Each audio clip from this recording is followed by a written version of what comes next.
Good evening, everyone. I'm broadcasting live, August 28th, 2015.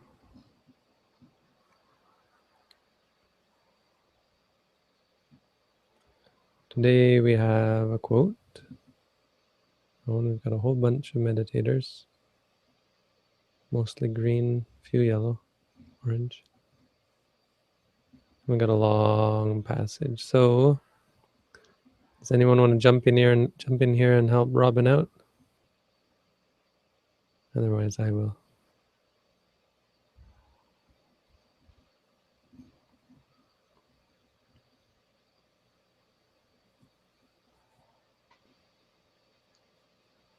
How many passages are there? 1, 2, 3, 4. Wait. 1, 2, 3, 4, 7, 8, 9, 10, 11. 11, no? Alright, Robin, you do the first 6. 1, 2, or the first 5. 1, 2, 4, 5. You do down to, I'll start with the question about testing meaning. So you do the first half. I'll do the second. Okay. Bharadwaja asked the Lord, "What good Gotama is of great help in the attainment of truth?" We are asking about the thing that is of great help in attaining of truth.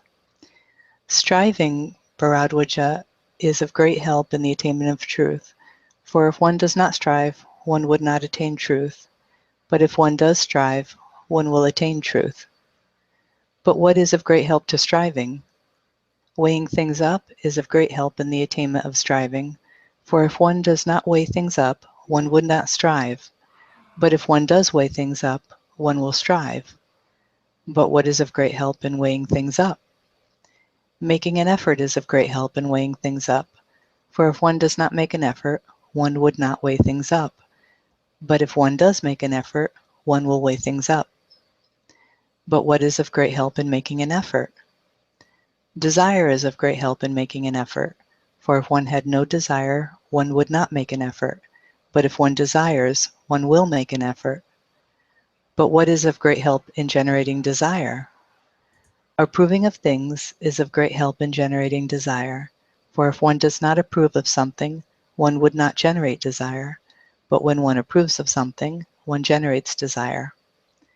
But what is of great help in approving of things? Testing the meaning is of great help in approving of things, for if one does not test the meaning, one will not approve of things. But if one does test the meaning, one will approve of things. But what is great help in testing the meaning? Remembering the Dhamma is of great help in testing the meaning, for if one does not remember the Dhamma, one could not test its meaning. But if one does remember the Dhamma, one can test it. But what is of great help in remembering the Dhamma? Hearing the Dhamma is of great help in remembering the Dhamma. For if one did not hear the Dhamma, one could not remember it. But if one does hear, one can remember it. But what is of great help in hearing the Dhamma? Lending an ear is of great help in hearing the Dhamma. For if one did not lend an ear, one would not hear the Dhamma. But if one does lend an ear, one will hear the Dhamma. But what is of great help in lending an ear? Drawing close is of great help in lending an ear. For if one did not draw close, one could not lend an ear. But if one did draw close, one can lend an ear. But what is of great help in drawing close? Visiting is of great help in drawing close. For if one did not visit, one could not draw close. But if one does visit, one will be able to draw close. Then what is of great help in visiting? Faith is of great help in visiting. For if one did not have faith, one would not visit. But if one has faith, one will visit.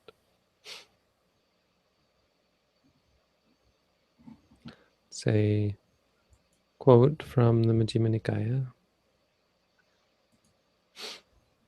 Sutta number 95.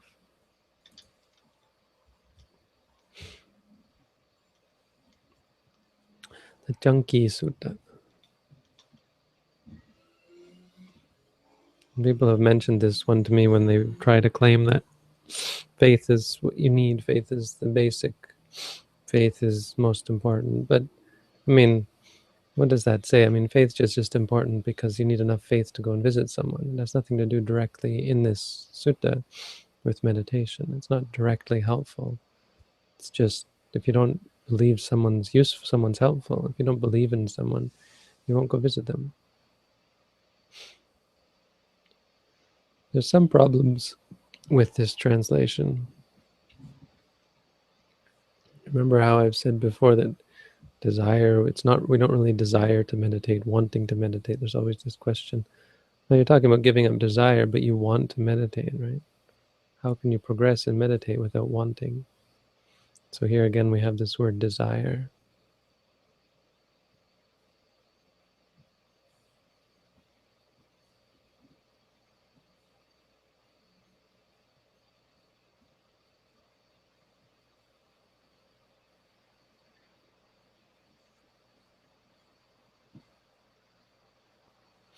This is a neat sutta for another reason, because it talks about preserving the truth.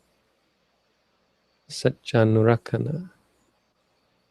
There's a difference between coming to the truth and preserving it.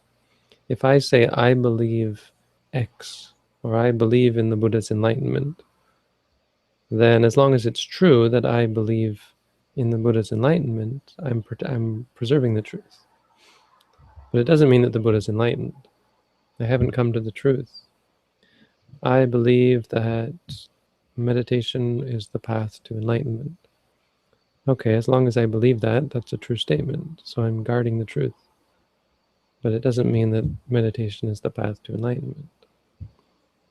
So this sutta actually talks about that. It says if a person has faith, he preserves the truth when he says my faith is thus. But he does not yet come to the definite conclusion, only this is true, anything else is wrong. This is applicable in modern day, when people say I believe, but we tend to confuse the two. We say I believe that God created Earth 6,000 years ago, and somehow that has meaning. There's this idea that somehow has meaning, and therefore it has to be respected. It doesn't really have to be respected. I mean, modern scientists don't really respect that belief because there's no basis in the truth. They've preserved the truth insofar as they've claimed that it's a belief, but that has nothing to do with whether the statement is true or not. I believe God is watching over me and protects me, etc., etc.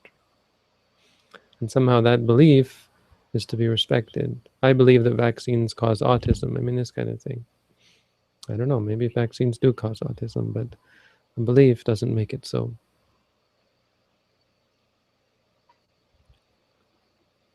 But that's not our quote. Our quote is about a link, a chain, and the Buddha is good at chains as well. He's good at saying what leads to what, right? Paticca Samuppada is, of course, the best example. But before all of this, he's given a different kind of chain. He's given the chain of practice.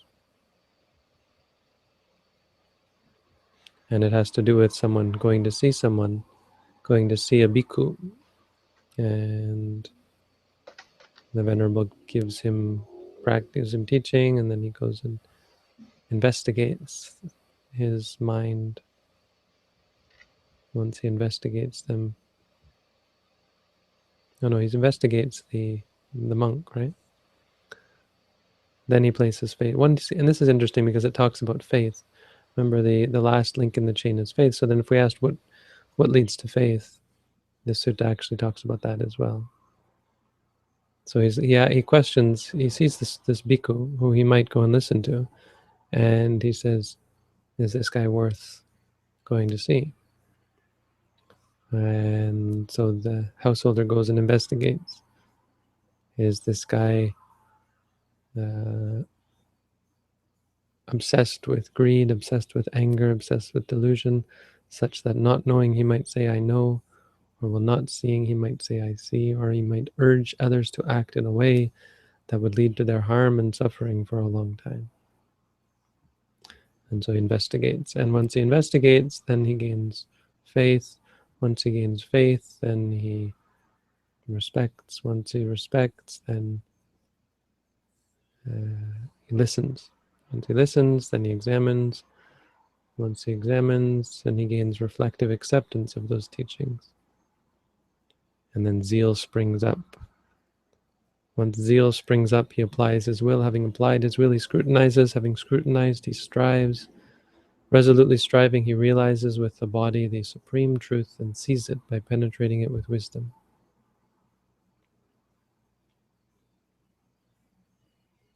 So it actually I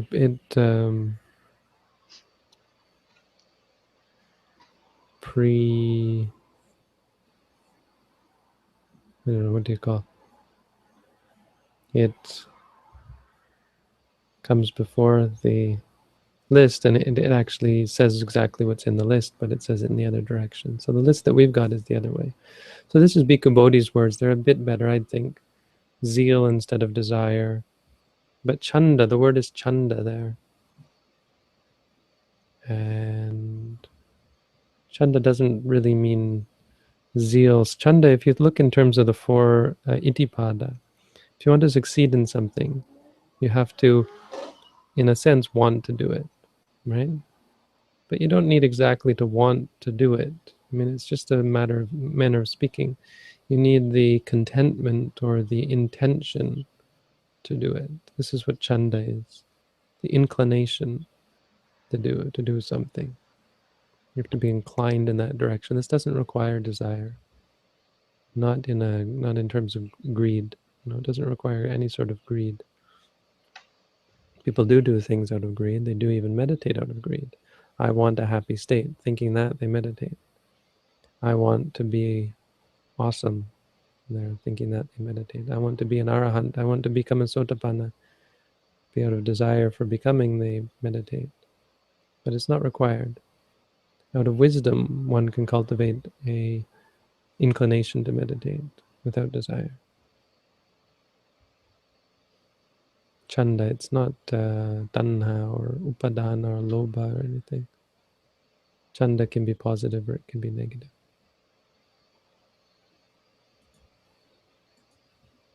The other one is this weighing things up. Bhikkhu Bodhi gives, I think, a more, I mean, it's not wrong, it's just a weird translation. The word is scrutiny. Tulana, is that what is it? Chunky Sutta.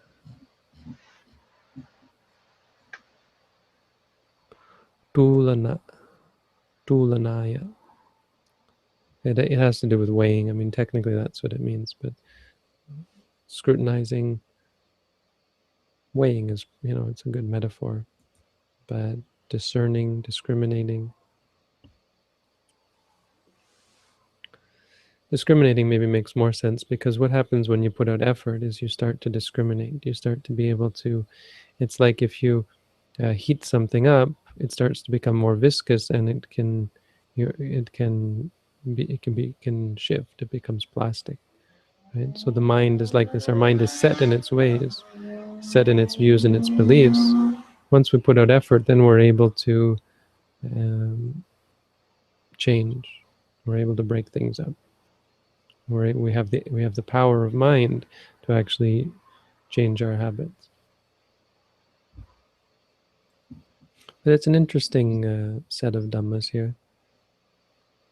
It's kind of practical, It's not dealing with specific mind states. It's giving a conventional. This is a conventional teaching on what is useful. So none of this should be taken as ultimate truth. This is conventional truth. It's sensible. Faith is of great help in visiting. If you don't believe in someone, you don't visit. It doesn't always have to be that way. Sometimes you visit wanting to criticize, or you visit just for fun, the fun of it, because you're bored, or you visit because other people pull you along. So it's not always, this isn't ultimate truth. Buddha said, if you don't have faith, you won't visit. So therefore, faith is absolutely necessary. It's not true. Faith is necessary for other reasons, but it's necessary in terms of that moment when you actually apply your mind. You have to suddenly say, oh, this makes sense, and do it, right? Otherwise, but that can be just a moment. Sometimes you just happen to meet with someone and you ask them a question, not believing what they're going to say, but then you hear what they say and suddenly, oh, and you just get it, maybe. And then you take it home and you can meditate on it, and maybe you become enlightened without having this kind of faith that leads you to visit people. This is a conventional teaching that makes perfect sense. No?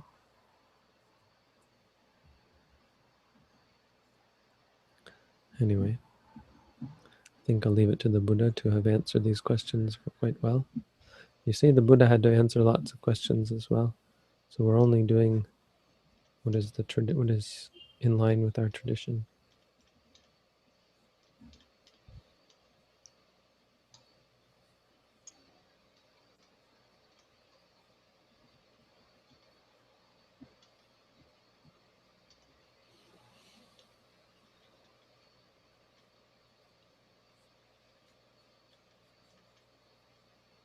People are still hitting the character limit.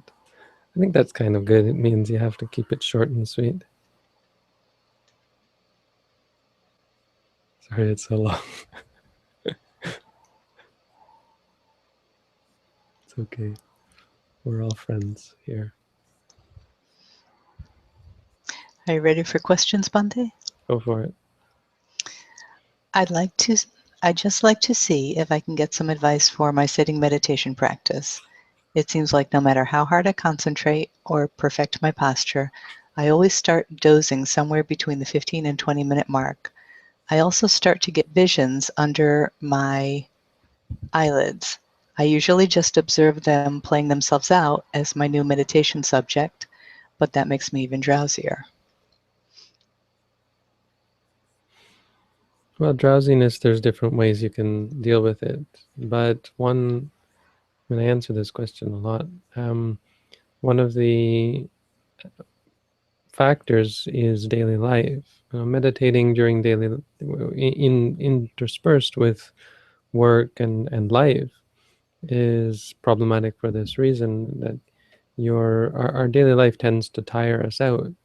And so when you stop moving, when you stop being active, your body shuts down. It takes it as an opportunity to rest, and it thinks you want to sleep. You say, okay, let's sleep then.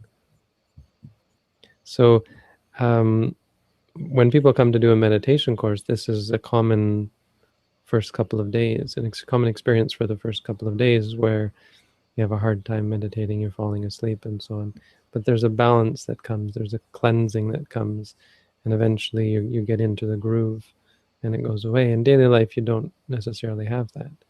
It's a good indicator, or it's a reminder to us that we have to be very careful during our days not to allow ourselves to get too tired. But it's not something you can completely avoid. That being said, there are ways, as I said, to deal with it. If you're moderately mindful throughout the day, once you come to meditate, it's possible to overcome the drowsiness. One way is to get up and do walking meditation. Another way is to do some chanting, to think about the suttas. Sometimes turning on a light helps, going outside, getting fresh air. Sometimes rubbing your limbs helps. Pulling your ears apparently helps. I may have made that one up. I'm not sure. Washing your face helps. The Buddha gave a list of things that helped in the. No, I can't remember which it was. Pachala, Chapala, I can't remember what the name of the sutta was. But to Moggallana.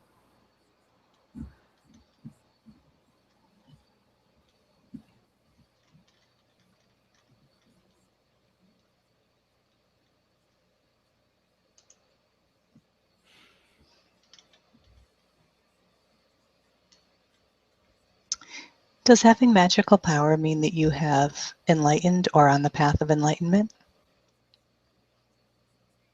You are enlightened.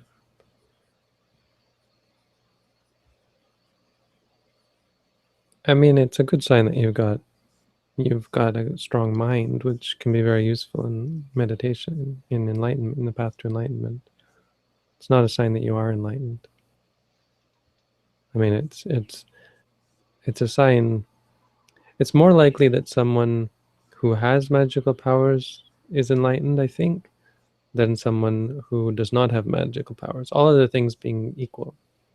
So there is that. If someone has magic powers, there's a better chance. I mean, not 100%, but let's say you can't quantify it, but it's because of the difficulty in obtaining magical powers, there's a better chance than if they don't have magical powers. But that being said, people can become enlightened without magical powers.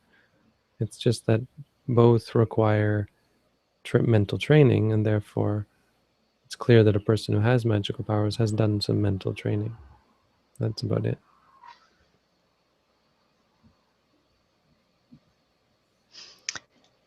How can someone cultivate faith towards oneself and others? Well, towards others, the sutta, if you read the sutta, that sutta number 95, the Buddha talks about this. You investigate the person. Listen to what they say, watch how they behave. In fact, it's difficult. You have to spend time with someone. You have to watch them closely, and you have to be discerning. But I'd say faith is a bit of a red herring. It doesn't require faith even in the Buddha, not so much. It requires faith to the extent that you listen to what the person says and it makes sense, and you think, well, that's something worth trying. You don't focus too much on the messenger.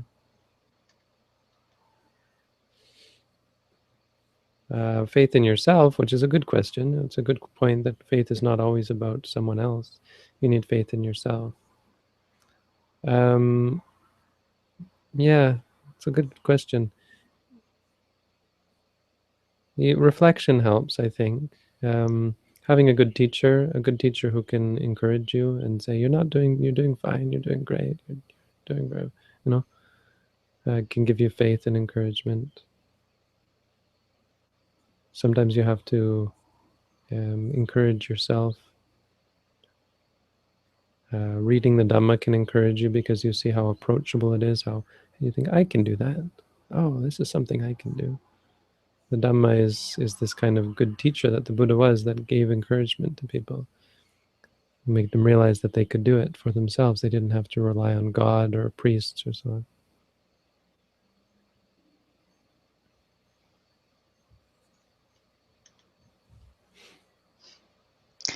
What should I do when people keep asking me to go to church? Go to church. I love going to church. Go and then ask the guy at the front or the person at the front lots of questions. During your sermon, you said that God is love. So why does he send people to hell? Isn't it true that Satan has never sent anyone to hell, and yet God has sent countless? I'm thinking it must be a little strange to see a monk walk into Mass. Yeah, they give me the evil eye sometimes. I've gotten the evil eye sometimes. Sometimes, I mean, obviously, this church that I went to, the evangelicals are, just happy to see people. Or they pretend to be anyway, I don't know.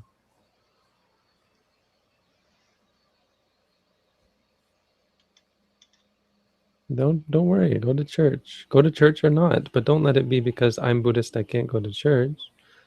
The Buddha always went to other people's religious places to talk with them. I mean, the Buddha didn't go so much to listen, but disciples did. Ananda would sometimes go, and other monks would go to talk with and listen to what they have to say and ask them questions.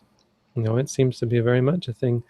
There's no sense that they're not our religion, so they are, bad. It wasn't that. There was no sense of difference. People had differences of opinion, and there was right and there was wrong, and that's what it is, right?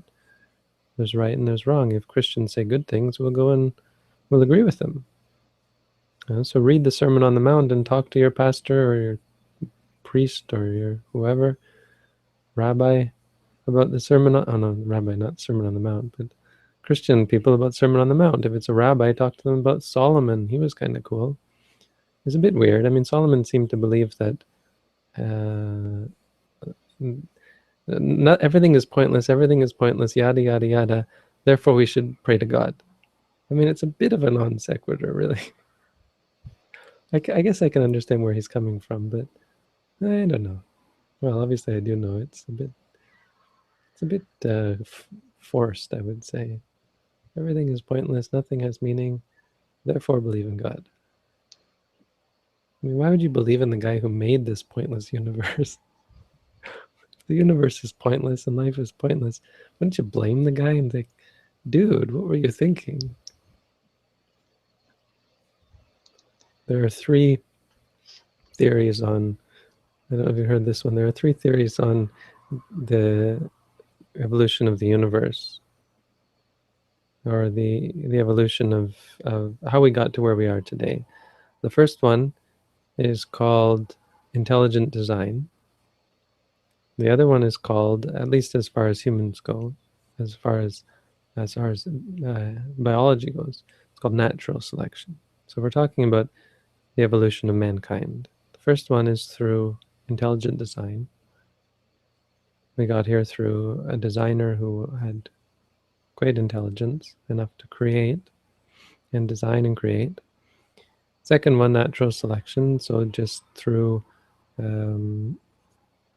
things that work sticking around, things that didn't work dying out by process of elimination.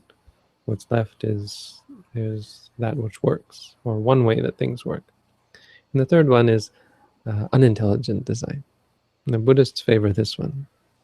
We're here because we're not very smart. We designed and created this trap that we've caught ourselves in. More questions? I think so. Did I even answer the last one? I don't remember what they were asking. The question was, what should I do when people ask me to go to church? Oh, so yes, you answered the question. Just one funny thing, there's so much on the news in the US about all these different presidential candidates, and Donald Trump is just constantly on the news, and they were asking him his favorite Bible quote, and apparently that's the thing they do with all the candidates too. So they can all show what good Christians they are. And I thought, what if there's a poor Buddhist candidate there? What's he going to say?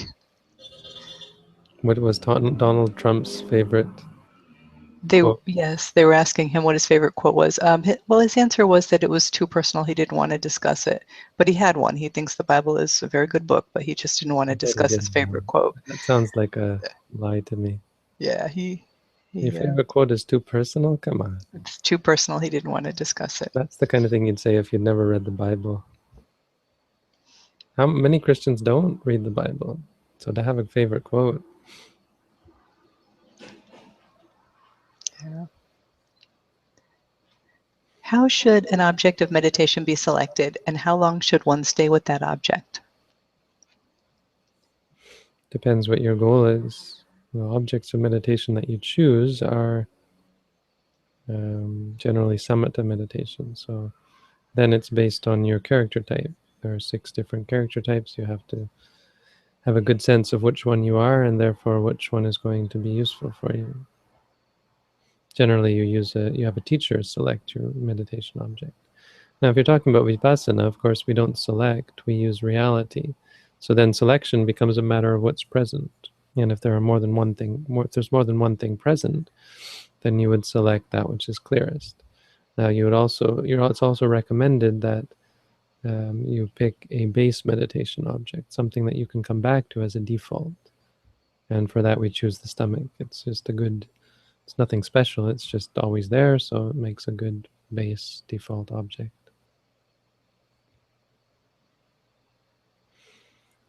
As far as staying with the object, well, if it's samatha meditation, you should stay with it for however long it takes to get to the jhanas.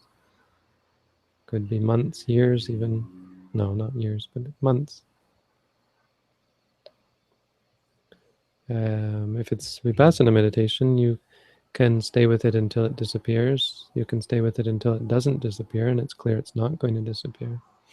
So if it's pain, you might stick with it for a while and then just realize it's not going to go away and say, enough and go back, or you might be listening to something and eventually your mind has had enough and it's no longer drawn to the sound, so then you can come back.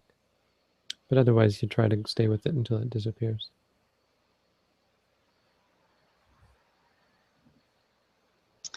Hello, I've watched all of your videos on Ask a Monk. Is there any particular question that you like a lot? No more questions. No, I don't have such a thought.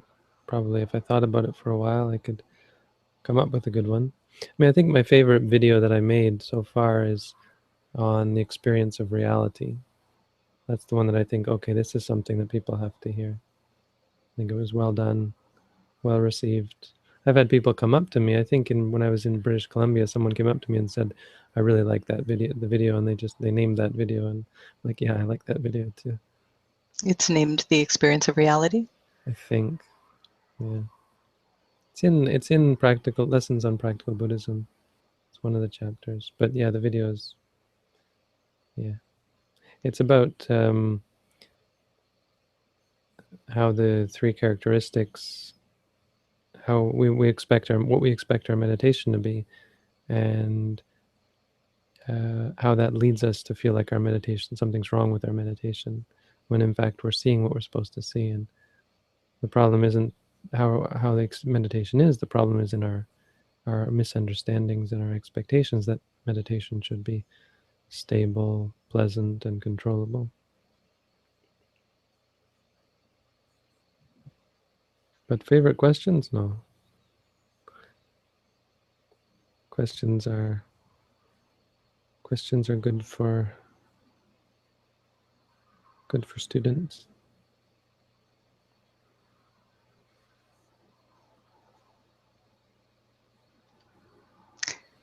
I have a problem that I cannot sleep after meditation. My mind becomes too active.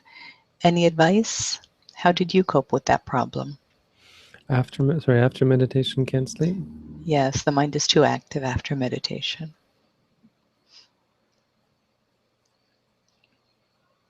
Why don't I even see that on here? Oh, I didn't scroll down. Oh, there we are. Okay. Yeah, so someone is too active, someone is too tired. Well, if you're too active, you can lie down. But you lie down and you don't sleep. Well, don't worry about it. Sleep isn't a problem. Just stay awake all night if you have to. Stay awake and meditate. Bonus. Bonus time. Extra points. That takes the stress off of insomnia too. It's so stressful when you're lying there saying, "I need to get to sleep. I need to get to sleep." When you just lie there and pay attention to the abdomen rising and falling, it's so much more relaxing. Yeah, I was an insomniac, for sure. I had it all. I was depressed and insomniac and stressed and all these bad things. So definitely, I can relate to that. And you just lie there and you think, oh, it's 2 a.m. and then, oh, it's 3 a.m. I got to get up at 6 a.m. Yeah. It's stressful. You stress yourself. Sometimes you can't control it. So you just, man, it's such a relief to not have to worry about these things, to realize that you don't have to worry about them, to be able to have your mind focused in a different way. Is the robe for a female monk made in the same way as for a male monk? Yes, except female monks have one extra robe, and that's to cover their chest. It's like a wrap. So that's what we were doing. If you look at some of my videos from Sri Lanka, I actually had the female monks doing that. And it was the hugest controversy. It almost got me kicked out of the monastery. Or almost, not kicked out, but the head monk wasn't going to do their visas, wasn't going to give visas to the female monks because they were bearing their shoulder. And so they wanted them to wear shirts or something. And he said monks can't. I mean, it just looked so. It was so inspiring to see the women bearing their shoulder like the men. I mean, as if it could be seen in a sexual way. I mean, it's like it was, oh my God, a woman is bearing her shoulder, which is, it's so ridiculous. it was inspiring to see a woman, because I'd never seen that before. I'd never seen a female monk with a bare shoulder, and so just to see them doing it for that short time, I was inspired. It was, and there was no, and so we argued, and there was terrible arguments. But I said, you can't convince me, having seen it for myself. You can't convince me that this is wrong, and you can't convince me that it's right for them to wear lay people's clothes, because that's what they want. They want them to wear shirts. But forget about that. Forget about women. You know, monks all over the world are all wearing shirts now. Everybody's wearing them. Ajahn Tong never will. He never has and never will.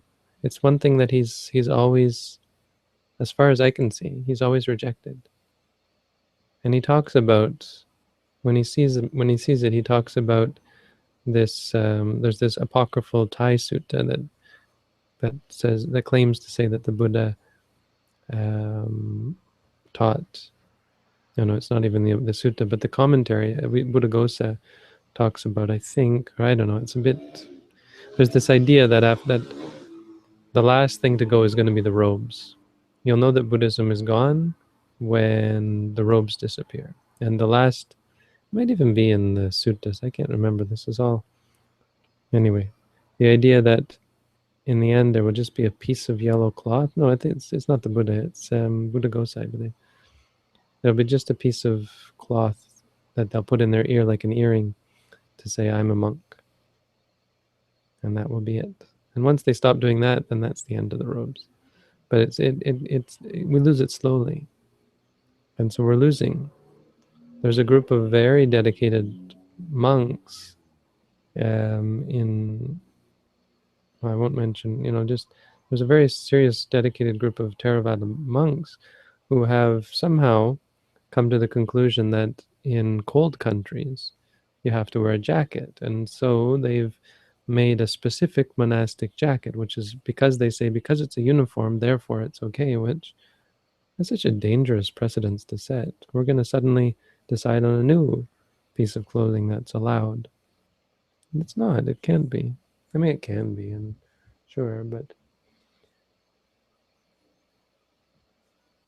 I mean, I'm living in Canada, and I was in Winnipeg for a winter, and I've never gone with one time, when I was in Los Angeles of all places, but in winter it can get kind of cold.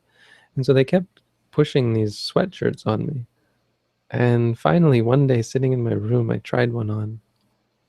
And just for about 5 seconds, it just felt horrible. It felt like made my skin crawl. I pulled it off and threw it away, and that was that. Don't touch me. It's not good. So yes, female monks wear the same types of robes. They just have one extra to cover their chest. And it's a wrap. So you wear just the outer robe in a Canadian winter? Not just the outer robe. Have you seen my outer robe? It's lined with wool. See, I have a robe like this that is lined with wool. It's not just like this. It's also double layered, but it's thinner double layered. So it's a double layered, and then on top of the, I think, no, maybe it is just single layered. No, it is single layered, right? Because the second layer is wool, but thick wool. Okay. Not that thick, and that's enough. I mean, I couldn't do an Arctic expedition in it, but I survived in Winnipeg, and it gets cold in Winnipeg. But I didn't go outside much. I was at McMaster as a monk. My first reigns I spent in Canada, and so I spent a semester at McMaster, going to McMaster every morning, going to McMaster University, and I did that just with robes. Of course, back then, I would wear, and I will probably wear a wool hat.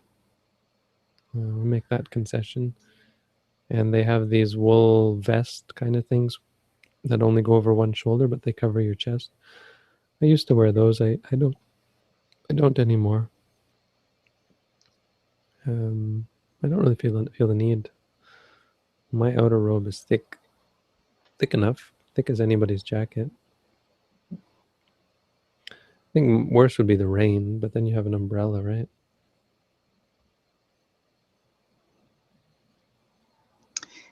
Do you ever find yourself deepening your knowledge of a subject by teaching it, or perhaps reevaluating teachings and their effects on you?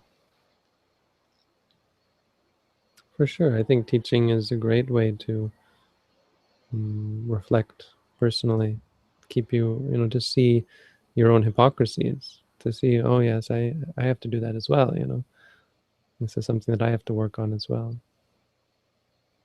It's not exactly a hypocrisy, but realizing that you're teaching someone else something and that's something you have to work on. It reminds you that you have to work on it as well, because you can listen to yourself, right?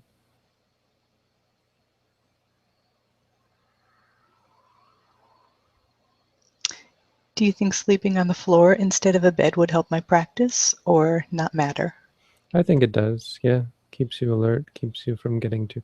The Buddha even recommended sleeping on it was like sleeping on chaff, I think, having like a mattress that's just, I guess, the wheat or rice husks, I think, which is not very comfortable at all. And then a wooden pillow. I think at one point he recommends a wooden pillow.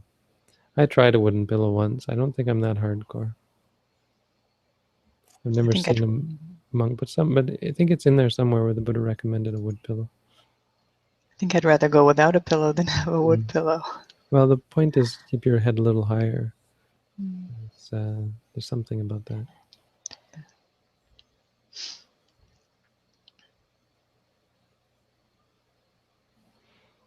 But yeah, that's hardcore. What was the controversy and opposition that Venerable Ajahn Brahm faced when lobbying for bhikkhuni rights? I don't understand the resistance. I'm not the one to be asking this question, but I do have the answer. I have an answer as an outsider. So let me preface this by saying it's not really my business, but as I could say that as a precedent or as an example of something that can happen in monastic communities, it's of interest to us. But otherwise it's kind of just gossip, because it's, in many ways, it's not any of my business or any of our business, actually. But so let's take it in that light and look at it, because the question might arise that are monks a bunch of bigots? And that was the big thing, that it seemed like the monks were being bigoted. But there's two sides to it. On the one hand, yes, monks can be quite bigoted, and I think there was some of that involved in this case. Again, these people are all still living and practicing, so if they read this, they might get quite upset by what I'm saying. But I think I would go out on a limb as saying that many monks, Western monks as well, are bigoted in this regard. I've heard both Western and Asian monks tell me to my face, I mean, not to my face, I'm not a woman, but to tell me, usually in confidence, because they think he would never go on the internet and tell people, that women have problems. Women have special problems that are harder to resolve and make them less, what do you call, conducive, less Viable? not viable, but less capable, I guess, as Buddhist monks, capable of monasticism.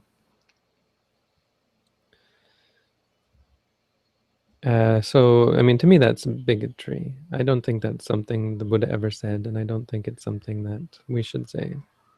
I think it's a bit ridiculous as well, because the majority of people who in Asia who come to practice meditation are women. I mean, there's other reasons for that. Men are off working, but it's not the only reason. Men in Asia can be in some of these societies far and beyond not interested in religion or Buddhism.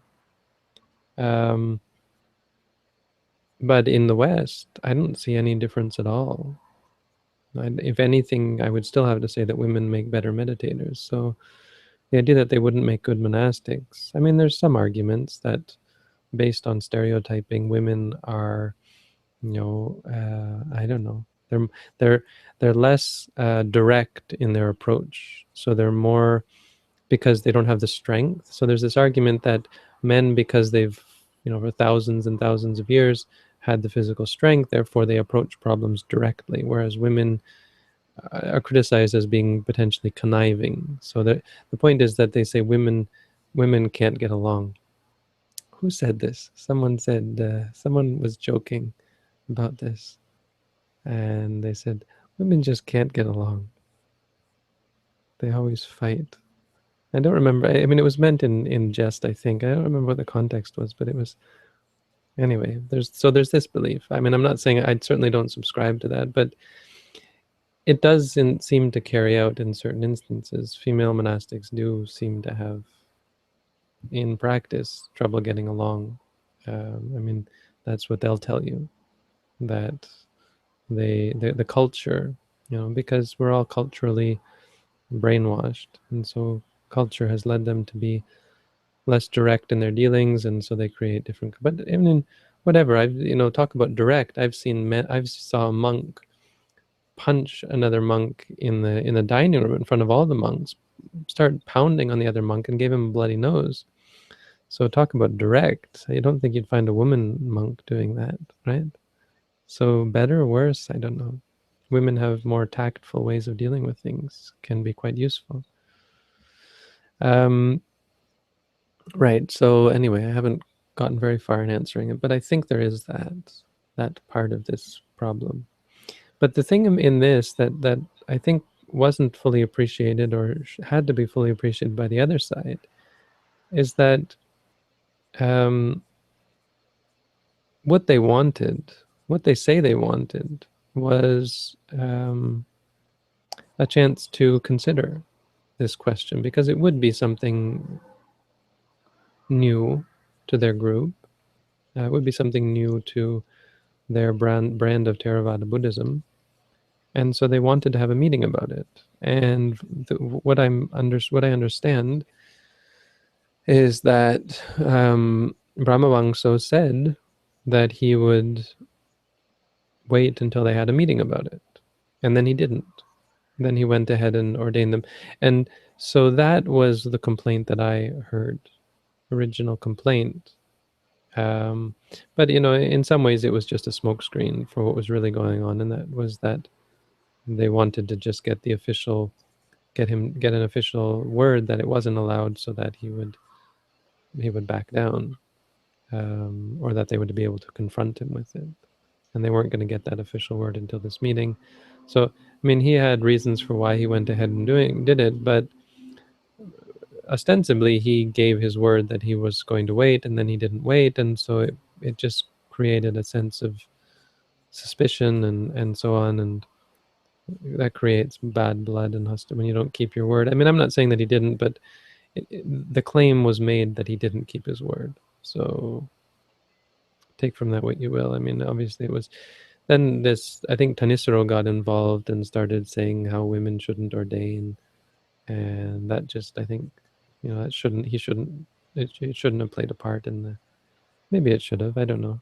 Certainly, he's certainly has his right to make his own argument. But there was a lot going on with that. So what we can take from this, I guess, is, besides the fact that we have to watch our bigotry, is that, well, first of all, we have to watch our promises, watch what we promise. So if we do it and then we don't follow through, it's not lying, but it's not very good. Sometimes you can't manage to keep your word, and, well, that happens, but it's going to cause friction, potentially. But also that it's easy for misunderstandings to flare up. I mean, it's a good case study for how these disagreements work and how they can be solved amicably. So in the end, they did have a meeting, and they discommunicated him, but they went away friendly. They said, well, you're going to do that, and we've decided that that's not our way, and so you have to no longer be a part of our clique. And Brahmavamso said, that's the way you want it? I'll start my own clique, or something like that. But the great thing is, great thing about it was that they were able to come to friendly terms in the end, come to terms in a friendly way.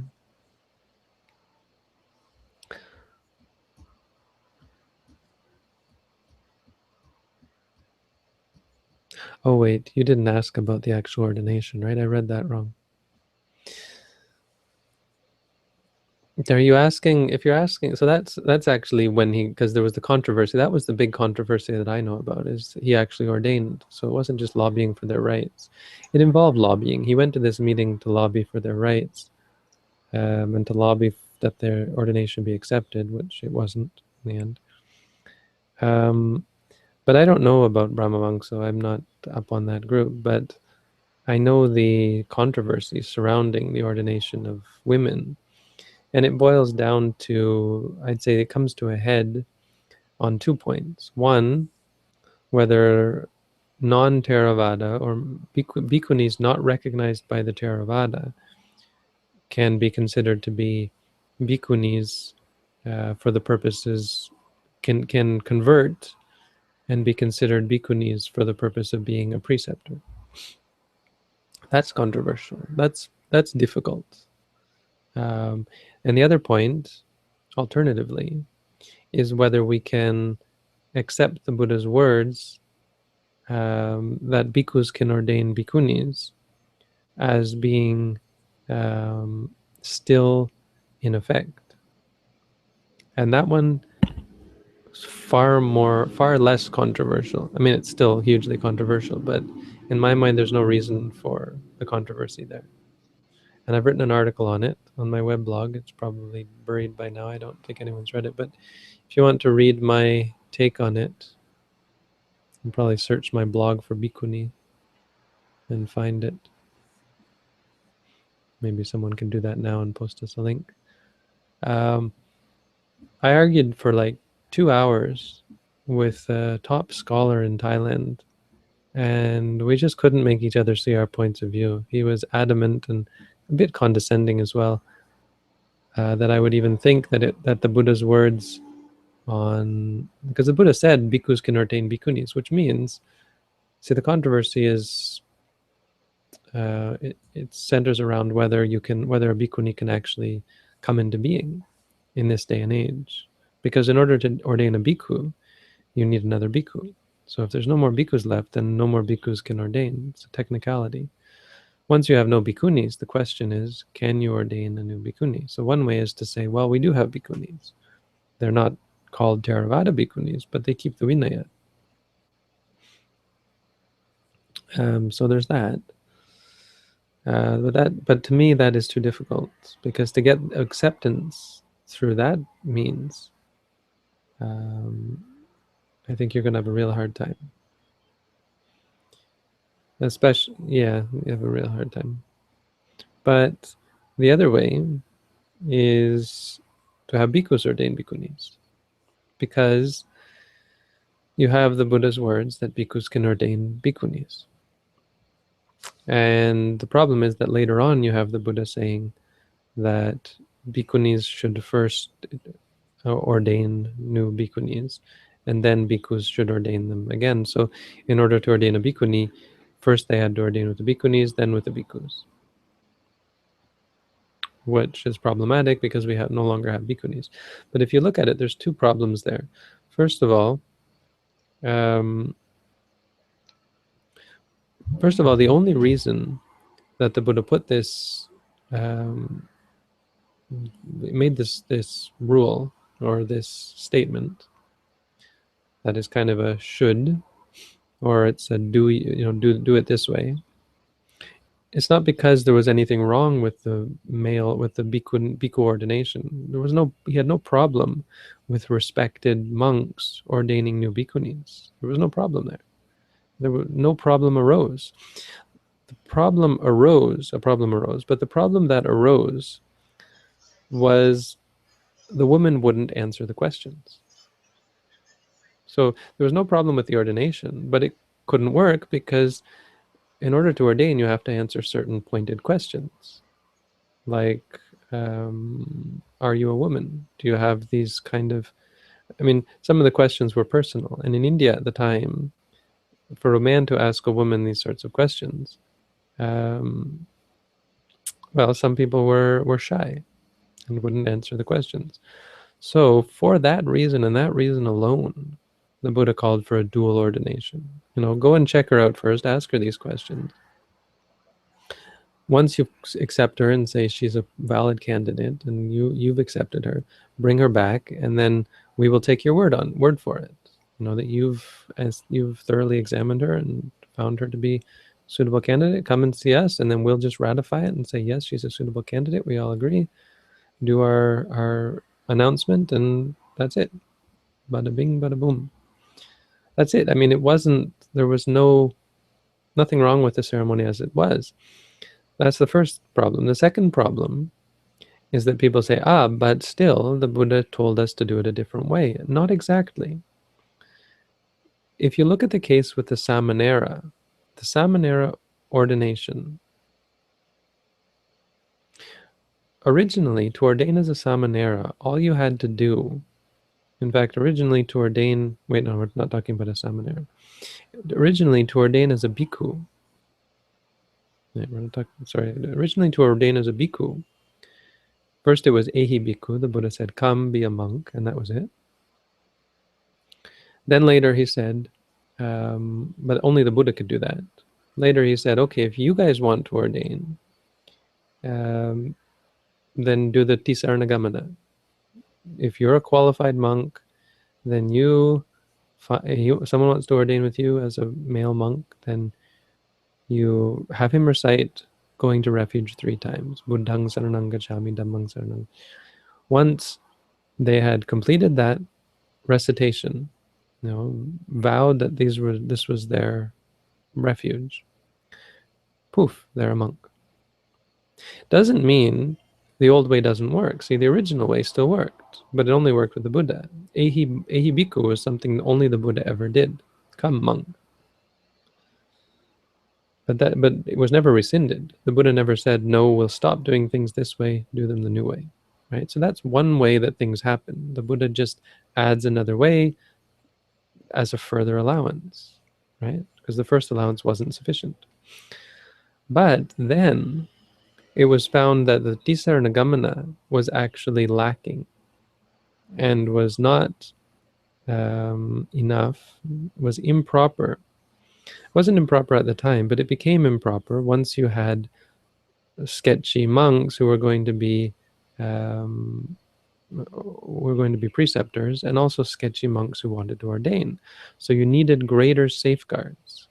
This became important. So this was the reason in this case that eventually the Buddha said, no longer shall you perform a Tisaranagamana Upasampada. Anyone who does the Tisaranagamana Upasampada is guilty of a wrongdoing. He said that specifically. He said it for a reason. It wasn't valid. It wasn't enough anymore. There weren't proper safeguards in that method to account for the corruptions that were threatening the Sangha. So then he required 10 monks to get together, and also because there were lots of monks, 10 monks to get together and ordain as a group. Later on, he said, well, that became a problem, so it wasn't working. So why? Because in the outland areas, they couldn't find 10 monks. So he said, well, in the outland areas, find 5 monks is enough. Doesn't mean that you don't do it with 10 monks, but it means you now have 2 options. You have the option to do it with only 5 monks. But the point is, he explicitly repealed the old method. He didn't do that with the bhikkhunis. When he gave them a new method, it became a second method. Didn't mean, I mean, it seems to imply that, and this is the argument in the controversy, but from a literalist point of view, from a Vinaya point of view, it's perfectly reasonable. It's completely open. That you have a perfectly valid argument if you say bhikkhus can ordain bhikkhunis, because the Buddha explicitly said bhikkhus should ordain bhikkhunis. So now in the case where we don't have bhikkhunis, luckily we've still got bhikkhus, and we can ordain them. And so there are monks who do that. It's a perfectly reasonable practice. It seems that it's perfectly valid. I haven't done it, but I've ordained samaneri, female novices. One of them, anyway. So yeah, there's that.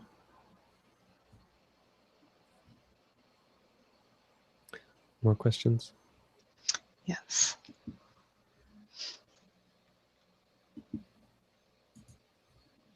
Will your online schedule change over the next week with the move to 2 Bond Street South? Say again? Will your online schedule change as you move to the new monastery? Well, I don't know. I'm assuming I'll stay here until we have internet over there, but there may be a time where we don't have internet over there, so during that time it might be cancelled. We'll have to see. Because I have to go to classes on the 8th and the 9th. So probably on the 8th, internet will come. It's scheduled to come in the morning, I think. But that maybe means that on this, no, it probably means on the 8th early I'll travel over there and hang out. And then if the internet comes, then theoretically we'll just be able to keep broadcasting. But there may be a day or two where it's interrupted. Other than that, no, the schedule should stay the same. Do you think the human realm could become like a hell? Because it seems to become greedy and more selfish. No, I mean, it could get worse, but hell is pretty bad.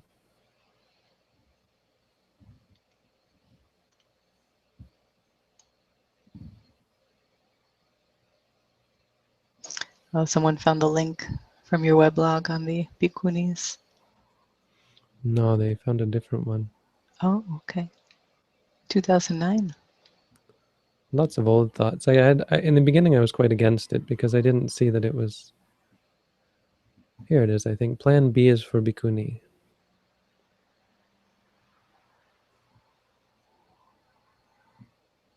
No, that's not it either.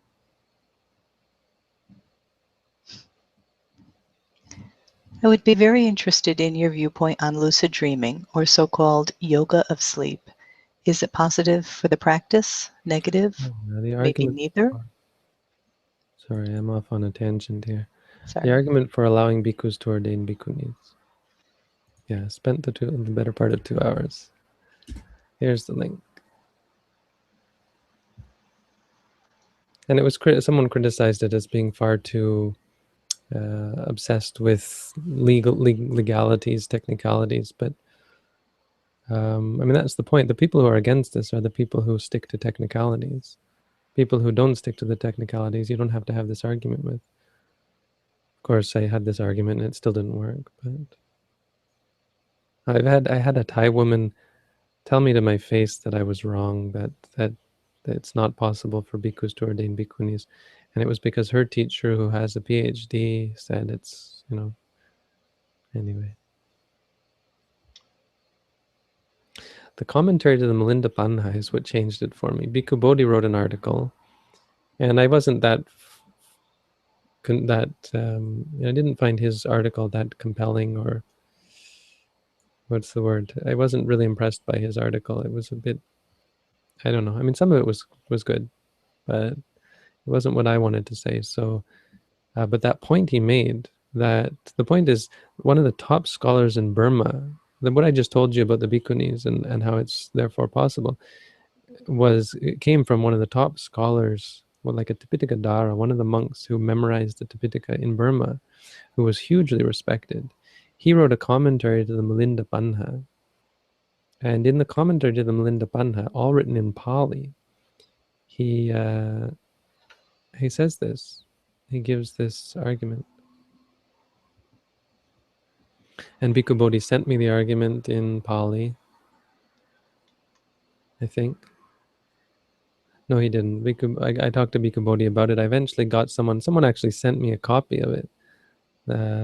Sent it from Japan or America, a professor who had done a copy. And I also got a copy from MCU in Bangkok. So I was looking at the commentary and seeing what it said. Very interesting. I think Bhikkhu Bodhi had it in English. Anyway, back to questions. I would be Say. very interested in your viewpoint on lucid dreaming, or so-called yoga of sleep. Is it positive for the practice? Negative? Maybe neither? No, I don't have much to say on it. Is playing violent video games detrimental to one's practice? Because they're violent or because they're video games? I think more because they're video games than because they're violent. I'm not convinced that violence in video games necessarily makes you more violent, except insofar as it has frustration value and addiction value. I think that's more likely. I suppose, I mean, what it does is it gives you it walks you through the process of committing violence. But that's perfect, that's completely neutral, you see? It still requires the anger and the desire to hurt, the quashing of your own compassion for others. Now, that's not required to kill something, um, something digital. So, but for a person who suppose two people give rise to the idea to commit violence, well, the person who's been practicing it online would have a much easier time because they've got the physics of it down. They've got, or not the physics, but they've got the engram. It's ingrained in their mind, this how to do it or how it would go.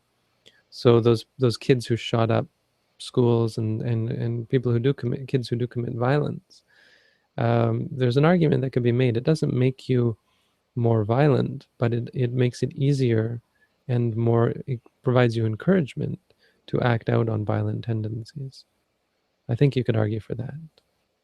But it's not, it's not like you killed someone, that's bad karma, right? I think that's what you have to say, no. Because if you've ever killed a living being, you know how much different that is. It's a totally different thing. But yeah, video games, something you have to watch out for. They can be terribly addictive and lead to short attention spans or short tempers, because they give you immediate rewards, right? Points, free lives, whatever they give you, treasure. So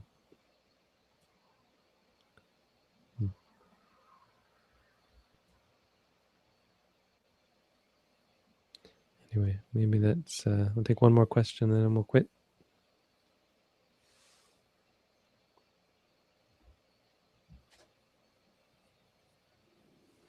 We have a last question. We are all caught up on questions unless one comes in real quick. All right, then let's quit. Okay, thank you, Bante. Thank you, Robin. And thanks everyone for listening. 31 viewers on YouTube. It's amazing that we get so many every night. That's nice. Good stuff. Okay, good night. Good night, all.